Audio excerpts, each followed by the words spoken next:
Bonjour les amis et bienvenue dans notre plateforme Étudier Smart,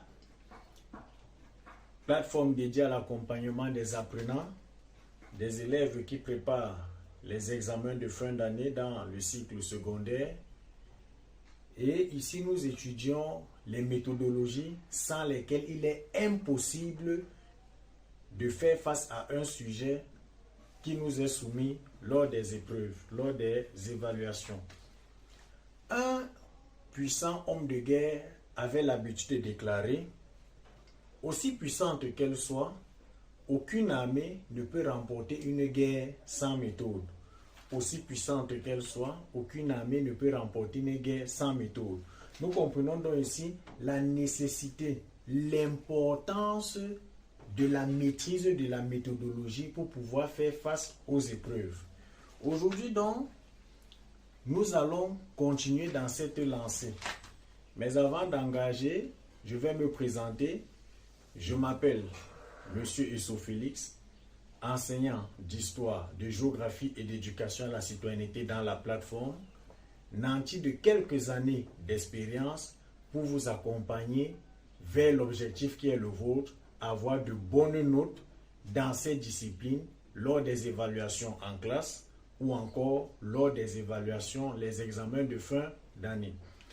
Sans plus tarder, nous allons voir la leçon du jour qui porte sur la méthodologie de la dissertation en histoire et en géographie selon le modèle APO, approche par objectif.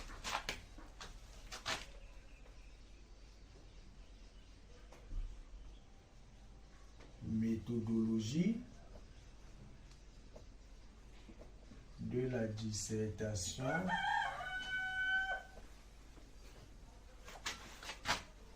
en histoire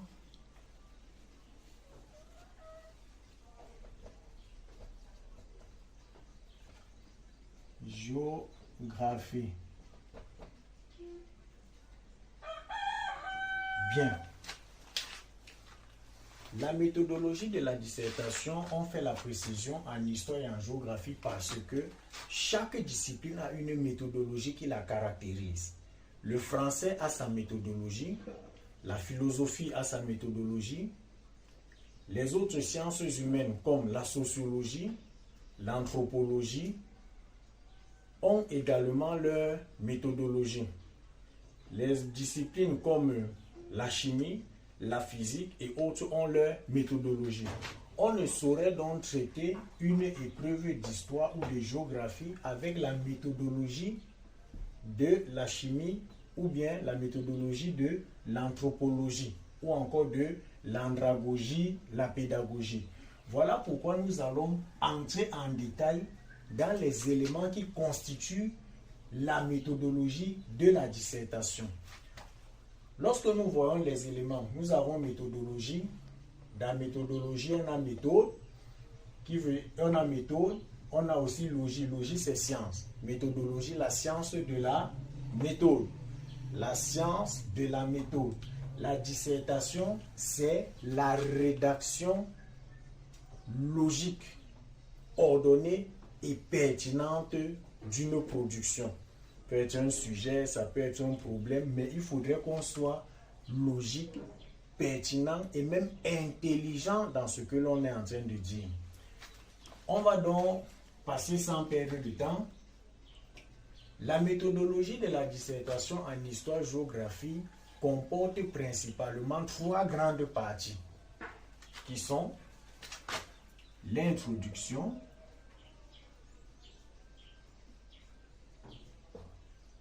le développement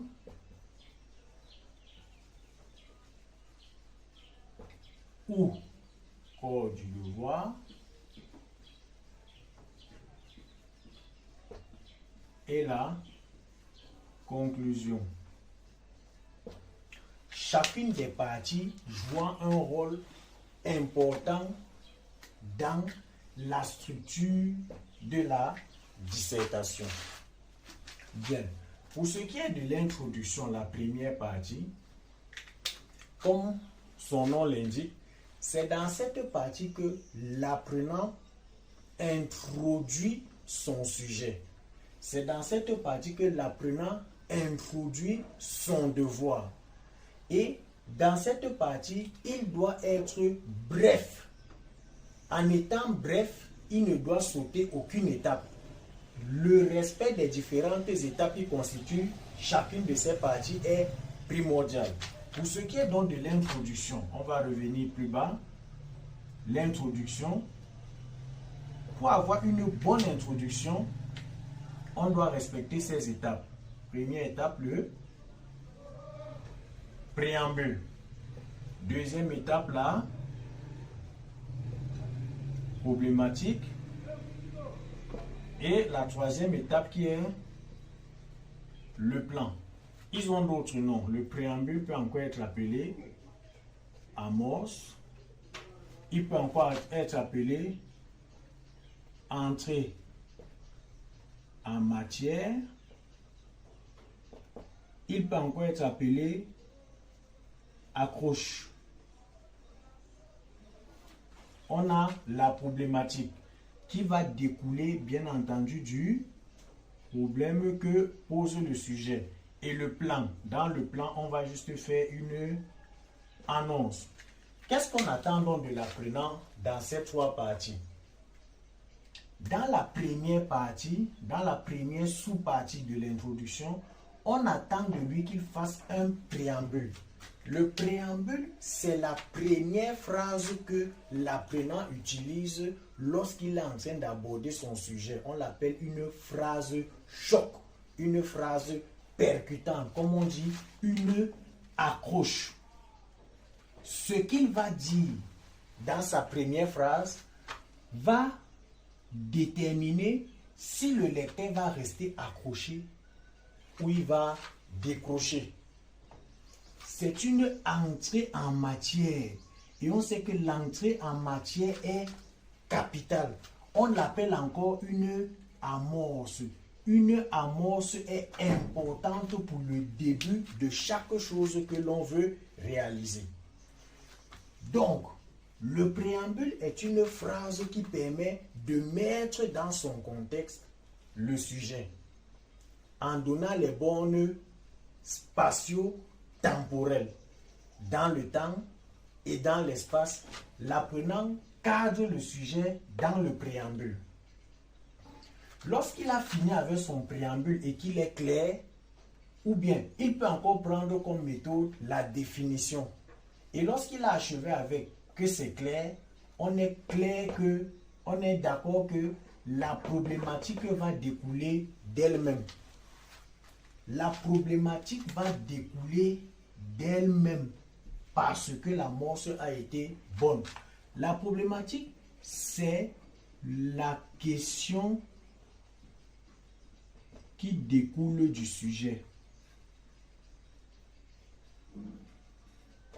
La problématique est la question qui découle du sujet. C'est cette question qui découle du sujet qui laisse également ressortir les différents éléments qu'on va annoncer, le plan, c'est-à-dire les idées directrices du devoir.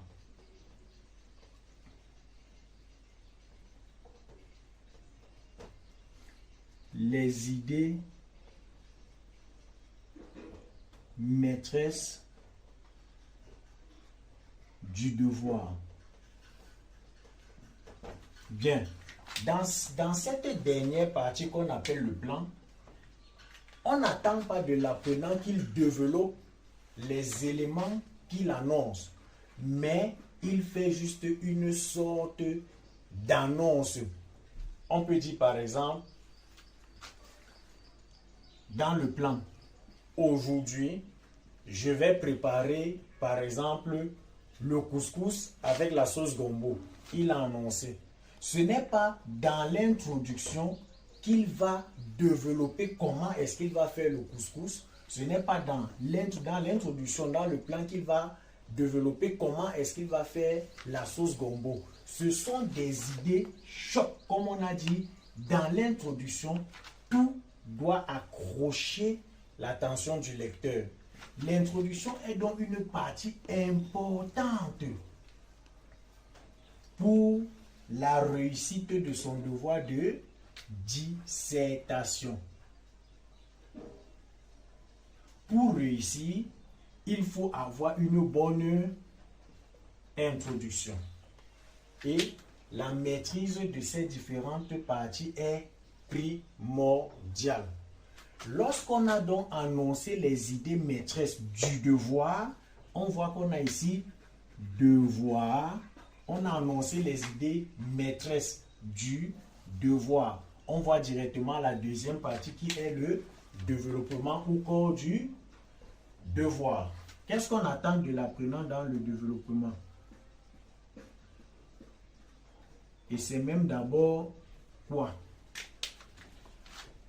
Comme son nom l'indique, c'est le lieu où l'apprenant, je vais abréger, excusez-moi, lieu où l'apprenant développe les idées annoncées dans l'introduction.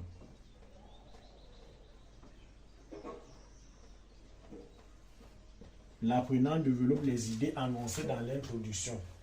Dans l'introduction, il a annoncé des idées maîtresses qu'il va venir développer dans le développement. Comment se passe dans ce développement? Pour développer ces idées,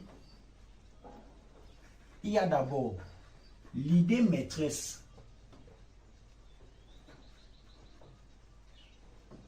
On va prendre les idées maîtresses. Généralement, il doit en avoir 2 ou 3. Donc, les idées maîtresses sont développées dans 2 ou 3 parties. Et à côté des idées maîtresses, il y a ce qu'on appelle les idées secondaires. Les idées secondaires là sont à l'intérieur des grandes idées maîtresses.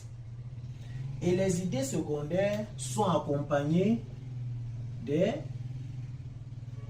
arguments. Et à la fin de chaque argument, on a des exemples. Voici le schéma de ce qu'on est en train de présenter. Par exemple, on va demander de présenter les conséquences de la Première Guerre mondiale. On a dit, notre devoir doit avoir entre 2 ou 3 parties. Nous allons prendre nos 2 parties. Première conséquence, on va dire les conséquences politiques.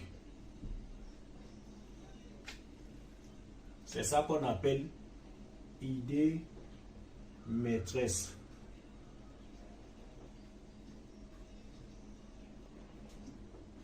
Idée maîtresse. C'est le grand titre. Et dans cette idée maîtresse, il y a des idées secondaires qu'on va développer. 1 ou 2. Première idée secondaire. La disparition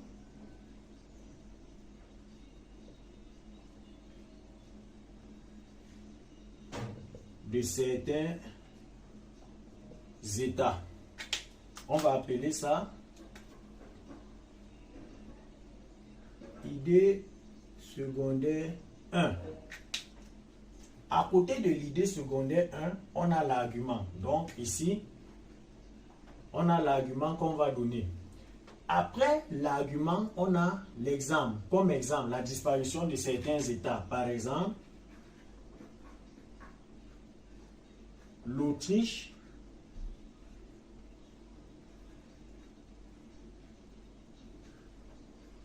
Hongrie qui disparaît. Si on veut donc résumer, on va prendre, j'ai même inversé les couleurs, on va reprendre. Nous avons ici la disparition des États. Idée secondaire 1. Là voilà. Ici en bas, on va argumenter. L'argument, c'est quoi? Là, l'échec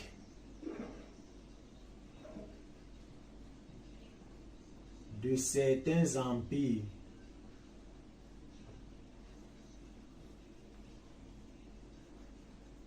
pendant la guerre a entraîné leur éclatement. Point. On ne demande pas de raconter toute sa vie. C'est très simple. Argument. On a fini avec l'argument. Comme exemple, virgule, nous avons l'Autriche, Hongrie qui disparaît. On a fini là, c'est l'exemple. Puisqu'on a dit que dans chaque partie, il y a une idée maîtresse et des idées secondaires. On a fini avec la disparition de certains États.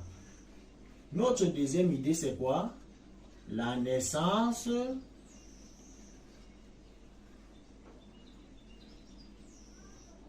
de nouveaux États.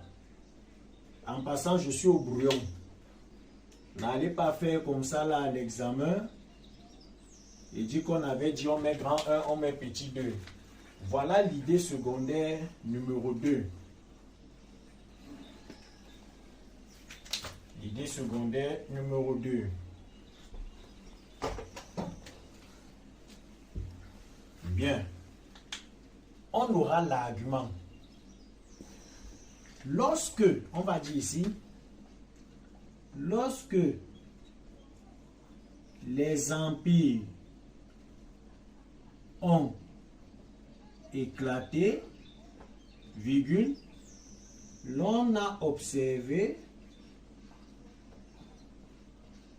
la naissance de plusieurs nouveaux États.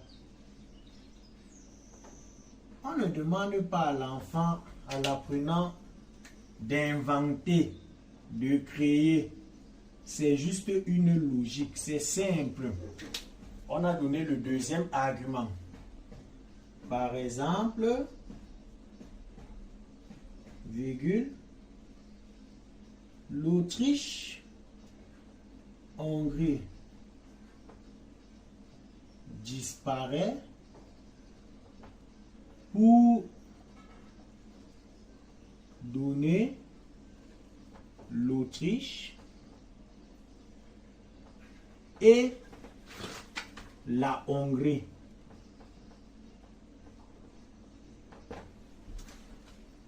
On va appeler cela exemple.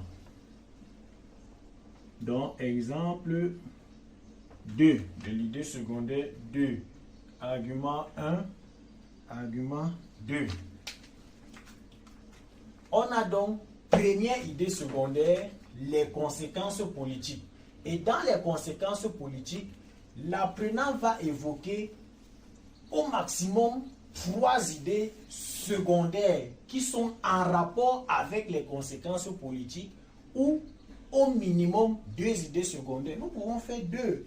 Nous nous arrêtons.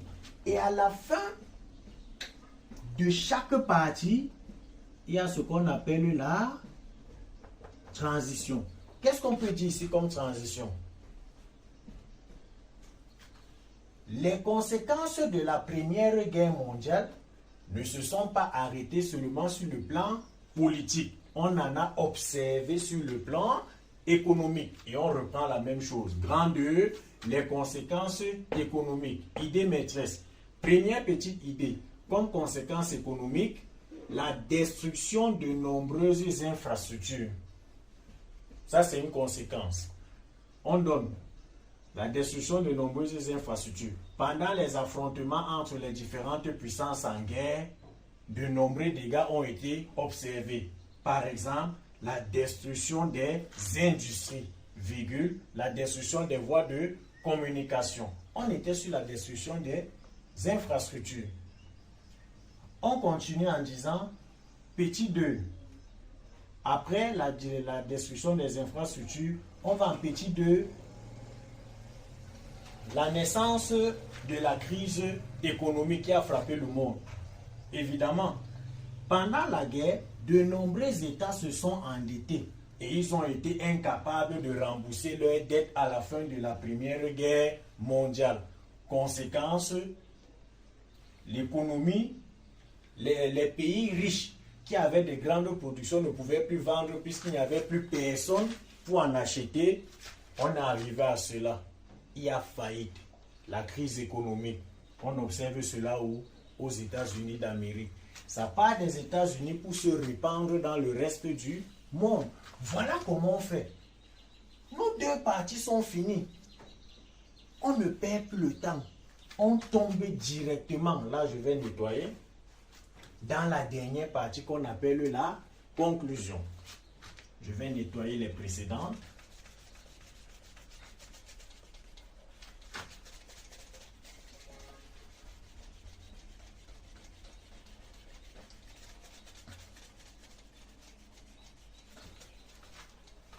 Je vais écrire là pour permettre de bien observer encore. Bon, là on a fini avec le développement. L'exemple est là. Donc on peut nettoyer pour que le tableau ne soit pas surchargé. Il faut un peu de force. Il fait un peu froid, donc ça sèche rapidement. Bien. Nous continuons donc avec la troisième partie qu'on appelle conclusion. La conclusion est cette partie qui permet de faire un résumé de tout ce qui a été dit dans le développement. La conclusion permet d'apporter la réponse à la question qui a été posée dans l'introduction. La conclusion donc compte en son sein, on va dire, 3 éléments. Le bilan, la réponse à la problématique et l'ouverture du sujet. Qu'est-ce qu'on attend de l'apprenant ici? Le bilan, ce n'est pas le rappel du sujet. On ne va pas dire, dans notre sujet, on a parlé des conséquences économiques, on a parlé des conséquences politiques, on a parlé. Lorsqu'on voit notre sujet à l'introduction, on comprend directement que la problématique, c'est quelles sont les conséquences de la Première Guerre mondiale. Voilà notre problématique qui a été posée là. Puisque dans notre plan, on a dit, on a les conséquences politiques et on a les conséquences économiques. Le sujet parlait de ça. Donner ou bien présenter les conséquences de la Première Guerre mondiale. Qu'est-ce qu'on va dire? Dans le bilan, on fait un constat. Dans le bilan, on fait une analyse. Dans le bilan, on fait une synthèse. On n'est pas là pour rappeler. Quel est donc le bilan qu'on peut donner à la fin de notre sujet? Dans le bilan, on fait un constat. On dit effectivement, la Première Guerre mondiale a eu de nombreuses conséquences. C'est un constat. Puisqu'on a parlé de cela, effectivement, la Première Guerre mondiale a eu de nombreuses conséquences. On a fait le constat. on peut faire une analyse. La Première Guerre mondiale, vu sa durée, ne pouvait s'achever sans entraîner de nombreuses conséquences. On a analysé après avoir observé. La réponse à la problématique, donc, puisqu'on a dit la Première Guerre mondiale, effectivement, a eu de nombreuses conséquences. La réponse à la problématique, c'est quoi? On répond. Parmi ces conséquences, donc, on a eu les conséquences économiques et les conséquences politiques. On répond à la question. L'ouverture du sujet. L'ouverture du sujet, ça veut dire on touche un élément qui n'a pas été touché par le sujet qu'on a traité. Si on parlait par exemple des causes de la Première Guerre mondiale, l'ouverture du sujet devait être les conséquences. Au vu de ces causes, l'on se rend compte qu'effectivement, les conséquences seront nombreuses. Puisqu'on ne peut pas avoir formation des alliances, la course aux armements, et ça s'arrête là. Non. Il faudrait bien utiliser les armes que l'on a eu à acquérir. Donc l'ouverture du débat est claire. Il y aura guerre. Il y aura des conséquences. On a parlé des conséquences. On peut ouvrir le sujet en disant, au vu de ces conséquences, on va écrire, c'est un exemple, au vu de ces conséquences, virgule, quelles mesures peuvent être prises pour éviter la répétition d'un tel scandale.